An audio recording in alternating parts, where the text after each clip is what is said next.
नमस्ते बच्चों। आज हम 14वां पाठ पढ़ने जा रहे हैं जिसका नाम है हमारे उपयोगी पदार्थ। इस पाठ में आज का अपना पहला टॉपिक है दैनिक जीवन में महत्व के लवण। तो लवण का क्या अर्थ है बच्चों? लवण का अर्थ है जिन आयनिक यौगिकों में हाइड्रोजन आयन यानी H आयन और OH आयन नहीं होते हैं तथा जिनमें एक ही प्रकार के धन आयन और ऋण आयन होते हैं, उन्हें हम सामान्य लवण कहते हैं। जैसे sodium sulphate, potassium phosphate, calcium chloride, ये जो है सामान्य लवण कहलाते हैं। और हमारी पृथ्वी पर लवणों का समृद्ध स्रोत होता है समुद्र का पानी। तो समुद्र के पानी में बहुत तरह के लवण पाए जाते हैं और प्रति वर्ष उन लवणों में वृद्धि होती जाती है, क्योंकि नदियों द्वारा पानी कहाँ पहुँचाया जाता है? समुद्र में।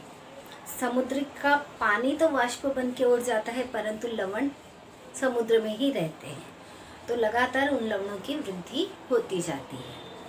और समुद्र में बच्चों कौन कौन से प्रकार के लवण पाए जाते हैं? मैग्नीशियम के, क्लोरीन के, पोटेशियम के, सोडियम के, ब्रोमीन के, इस तरह के लवण बहुत अधिक मात्रा में पाए जाते हैं। तो हमारे दैनिक जीवन में भी कुछ लवणों का हम उपयोग करते हैं। तो वे लवण कौन कौन से हैं उनके बारे में हम अभी बाद में पढ़ेंगे। जैसे sodium chloride, sodium bicarbonate, bleaching powder को हम विरंजक चूर्ण भी कहते हैं, और धोने का सोडा जिसे हम सोडियम कार्बोनेट कहते हैं। तो इनके बारे में हम पढ़ेंगे। उसके पहले थोड़ा एक आकृति देख करके प्रश्नों के उत्तर देखते हैं। बच्चों, यहाँ पे ये एक आकृति दिखाई दे रही है, पट्टी सी दिखाई दे रही है। तो नीचे दी गई पट्टी क्या है? इसका उपयोग किस लिए किया जाता है? तो पट्टी कौन सी है? ये pH मापक्रम की पट्टी है और इसका उपयोग पदार्थों का pH मापने के लिए किया जाता है। यह कैसे निश्चित किया जाता है कि पदार्थ अम्ल, क्षारक और उदासीन है? तो पट्टी में 1 से 14 तक रंगों की पट्टियाँ होती हैं। 1 से 7 के बीच में जो कलर आता है अगर पदार्थों का, तो वो पदार्थ कैसे होते हैं? अम्लीय। और 7 यानी ये हरा रंग, अगर 7 नंबर आता है और रंग हरा है तो पदार्थ कैसा है? उदासीन। और 7 के बाद 14 तक ये सभी अंक की पट्टियाँ जो हैं वो क्षारीय पदार्थों को दर्शाती हैं। यानी 1 से 7 के बीच यानी 6 तक पदार्थ अम्लीय, 8 से 14 तक क्षारीय और 7 पे उदासीन पदार्थ होता है। घर में इस्तेमाल किए जाने वाले पदार्थों की 1 से 14 मान के अनुसार सूची बनाई है। तो घर में जितने भी अम्लीय पदार्थ हैं, जैसे इमली है, नींबू है, कैरी है, तो वो सभी किस में आ जाएंगे? 7 से कम वाले में। सिरका है, ये सभी। और क्षारीय पदार्थ में आ जाएंगे जैसे धोने का सोडा, खाने का सोडा, साबुन। तो ये सभी पदार्थ कैसे हो जाएंगे? क्षारीय पदार्थ। और उदासीन में आ जाएगा नमक, फिटकरी, शक्कर। ये सब पदार्थ कैसे हो जाएंगे? उदासीन पदार्थ। तो बच्चों, अपना पहला टॉपिक है दैनिक जीवन में महत्व के लवण में सोडियम क्लोराइड। सोडियम क्लोराइड को हम NaCl इस सूत्र द्वारा दर्शाते हैं और हमारे दैनिक जीवन में सबसे अधिक उपयोग में लाया जाने वाला लवण है। यह लवण उदासीन होता है, यानी इसका pH कितना होता है? 7। तो सोडियम हाइड्रोक्साइड और हाइड्रोक्लोरिक अम्ल, इन दोनों की अभिक्रिया द्वारा बनने वाला लवण कहलाता है सोडियम क्लोराइड। अब इस सोडियम क्लोराइड के गुणधर्म देखते हैं, क्या गुणधर्म है। और बच्चों, सोडियम क्लोराइड का 25% विलयन अगर होता है तो उसे हम कहते हैं ब्राइन वाटर। और इस ब्राइन वाटर को, यानी नमकीन पानी एक तरह से, उस ब्राइन वाटर को जब गर्म किया जाता है या उसका वाष्पीकरण किया जाता है तो 1/5 भाग वाष्पीकृत हो जाने पर उसके अंदर जो नमक है, क्योंकि पानी उड़ जाएगा, और जो नमक है वो कैलाशीय रूप में परिवर्तित हो जाता है। और नमक का कैलाश आप लोगों ने देखा होगा, जिसे हम कहते हैं जाड़ा नमक। उसकी आकृति अलग प्रकार की होती है, तो उसे ही हम कहते हैं कैलाशीय सोडियम क्लोराइड। अब हम पढ़ने जा रहे हैं बच्चों सोडियम क्लोराइड यानी नमक के गुणधर्म और उपयोग। यह रंगहीन और कैलाशीय आयनिक यौगिक है। इसकी कैलाशीय रचना में कैलासन जल नहीं होता है। दूसरा है, यह उदासीन लवण है और इसका स्वाद कैसा होता है? नमकीन होता है।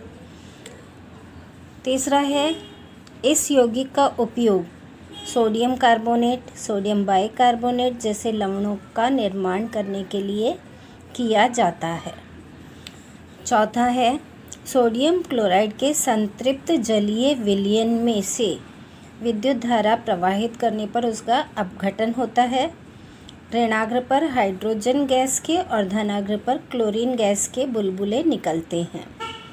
क्लोरीन गैस की निर्मित के लिए इस विधि का उपयोग किया जाता है। इस विधि द्वारा NaOH एक महत्वपूर्ण क्षारीय यौगिक बनता है। NaOH जिसे हम कहते हैं सोडियम हाइड्रोक्साइड।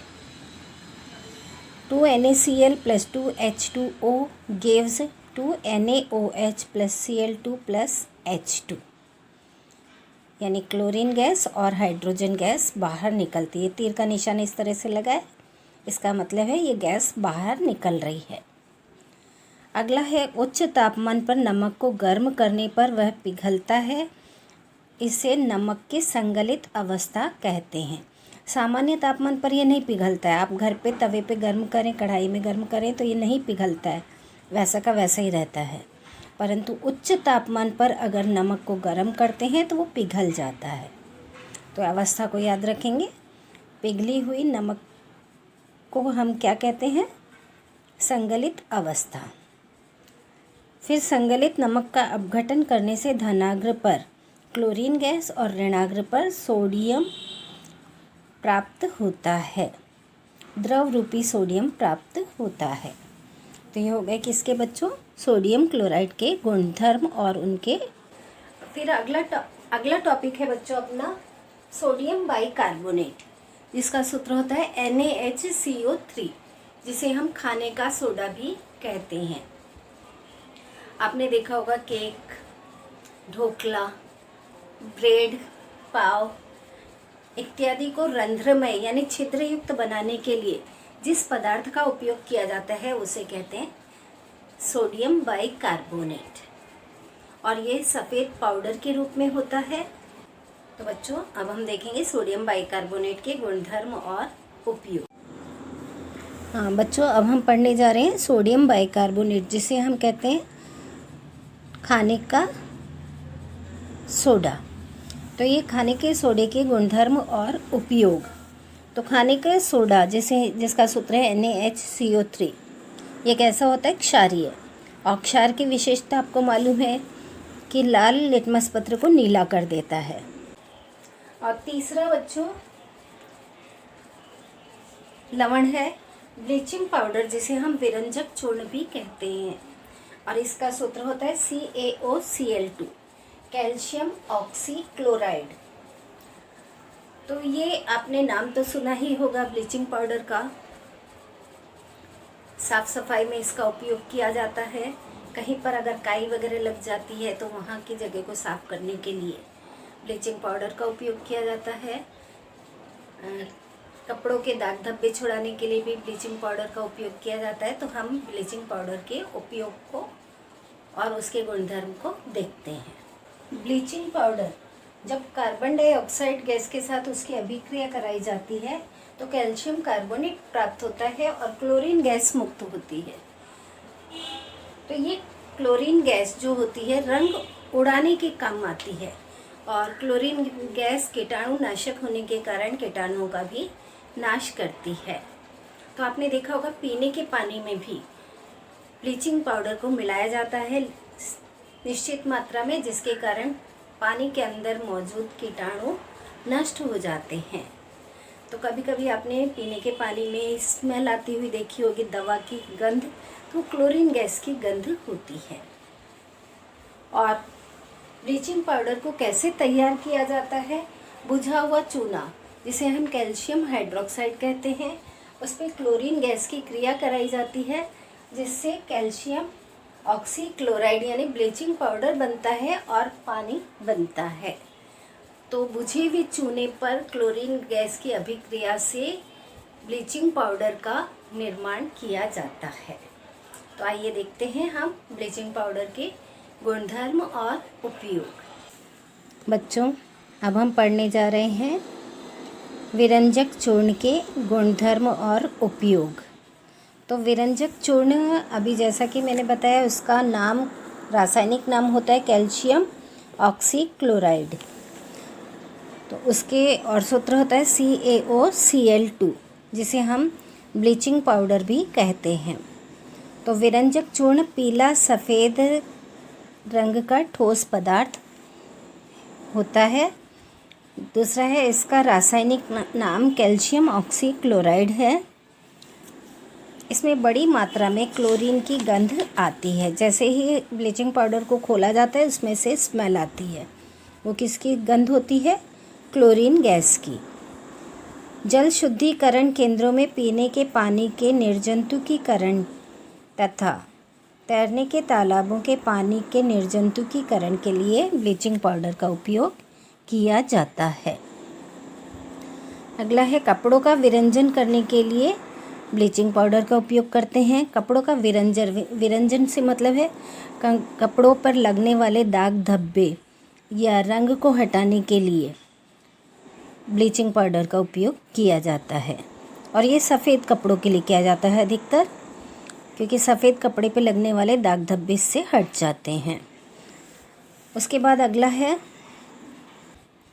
सल्फ्यूरिक अम्ल और तनु हाइड्रोक्लोरिक अम्ल के साथ विरंजक चूर्ण की तीव्र अभिक्रिया होकर के क्लोरीन गैस पूर्ण रूप से मुक्त होती है। CaOCl2 plus H2SO4 gives CaSO4 plus Cl2 plus H2O। यहाँ पे क्लोरीन गैस मुक्त हो रही है। यह है विरंजक चूर्ण और ये सल्फ्यूरिक अम्ल, दोनों की अभिक्रिया हो रही है, तो कैल्शियम सल्फेट बन रहा है, पानी बन रहा है और क्लोरीन गैस मुक्त होती है। अगला है लास्ट, कैल्शियम ऑक्सीक्लोराइड यानी विरंजक चूर्ण की कार्बन डाइऑक्साइड के साथ अभिक्रिया होने से कैल्शियम कार्बोनेट और क्लोरीन बनते हैं। अगला है बच्चों, धोने का सोडा। धोने का सोडा, इसको हम सोडियम कार्बोनेट भी कहते हैं और इसका सूत्र है Na2CO3.10H2O। तो बच्चों, कई बार आपने देखा होगा कि बोरवेल का पानी या कुएं का पानी, उसमें हम साबुन डाल करके और झाग बनाते हैं, तो आसानी से झाग नहीं बनता है। तो जिस पानी में साबुन डालने पर झाग आसानी से नहीं बनता है, ऐसे पानी को हम कहते हैं दुष्फेन जल या कठोर जल भी कहते हैं। क्योंकि कठोर जल के अंदर सोडियम और मैग्नीशियम के क्लोराइड्स और सल्फेट्स की उपस्थिति, यानी क्लोराइड्स और सल्फेट लवण की उपस्थिति के कारण वह पानी कैसा होता है? दुष्फेन जल। अब ऐसे पानी के अंदर, यानी कठोर जल के अंदर, थोड़ी मात्रा में सोडियम कार्बोनेट मिला करके घोल दें और फिर उसमें साबुन डाल करके झाग बनाते हैं, तो झाग आसानी से बन जाता है। क्योंकि कैल्शियम और मैग्नीशियम के क्लोराइड्स और सल्फेट्स सोडियम कार्बोनेट के साथ अभिक्रिया करके अलग हो जाते हैं और वह पानी कैसा बन जाता है? सुफेन जल यानी मृदु जल में परिवर्तित हो जाता है और वह साबुन के साथ आसानी से झाग दे देता है।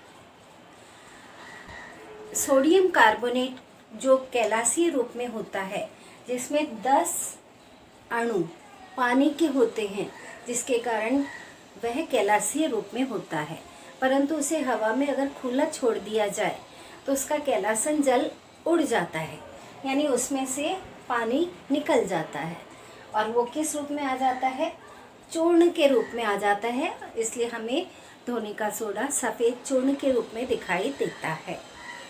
उसका सूत्र क्या है, Na2CO3.H2O, क्योंकि पानी के अणु 9 अणु निकल गए, केवल एक ही अणु बचा। तो धोने के सोडे का कैलाशीय रूप किसके कारण था, पानी के कारण, और ऐसे पानी को हम बोलते हैं कैलासन जल। तो आइए देखते हैं हम धोने के सोडे के गुणधर्म और उनके उपयोग। बच्चों, ये है धोने के सोडे के गुणधर्म और उपयोग। पहला है, कमरे के तापमान पर धोने का सोडा भूरे रंग का गंधहीन चूर्ण होता है, यानी इसमें से कोई गंध नहीं आती है और इसका रंग थोड़ा भूरे रंग का होता है। दूसरा है, इसके जलीय विलयन में लिटमस का रंग नीला होता है।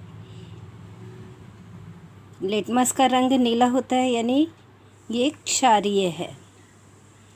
यह आर्द्रता शोषक होता है। आर्द्रता शोषक यानी नमी को अवशोषित करने वाला होता है, अर्थात हवा में खुला रखने पर हवा की वाष्प को अवशोषित करके थोड़ा गीला हो जाता है। चौथा है, इसका उपयोग प्रमुख रूप से कपड़े धोने के लिए किया जाता है। और पांचवा है, कांच, कागज़ उद्योग और पेट्रोलियम के शुद्धिकरण के लिए सोडियम कार्बोनेट का उपयोग किया जाता है। तो बच्चों, आज हमने कुछ लवण, साधारण लवण जो हमारे घरों में उपयोग में होता है, पहला नमक यानी सोडियम क्लोराइड, दूसरा खाने का सोडा, तीसरा ब्लीचिंग पाउडर और चौथा धोने का सोडा, इनके बारे में पढ़ा। आज के लिए इतना ही। धन्यवाद।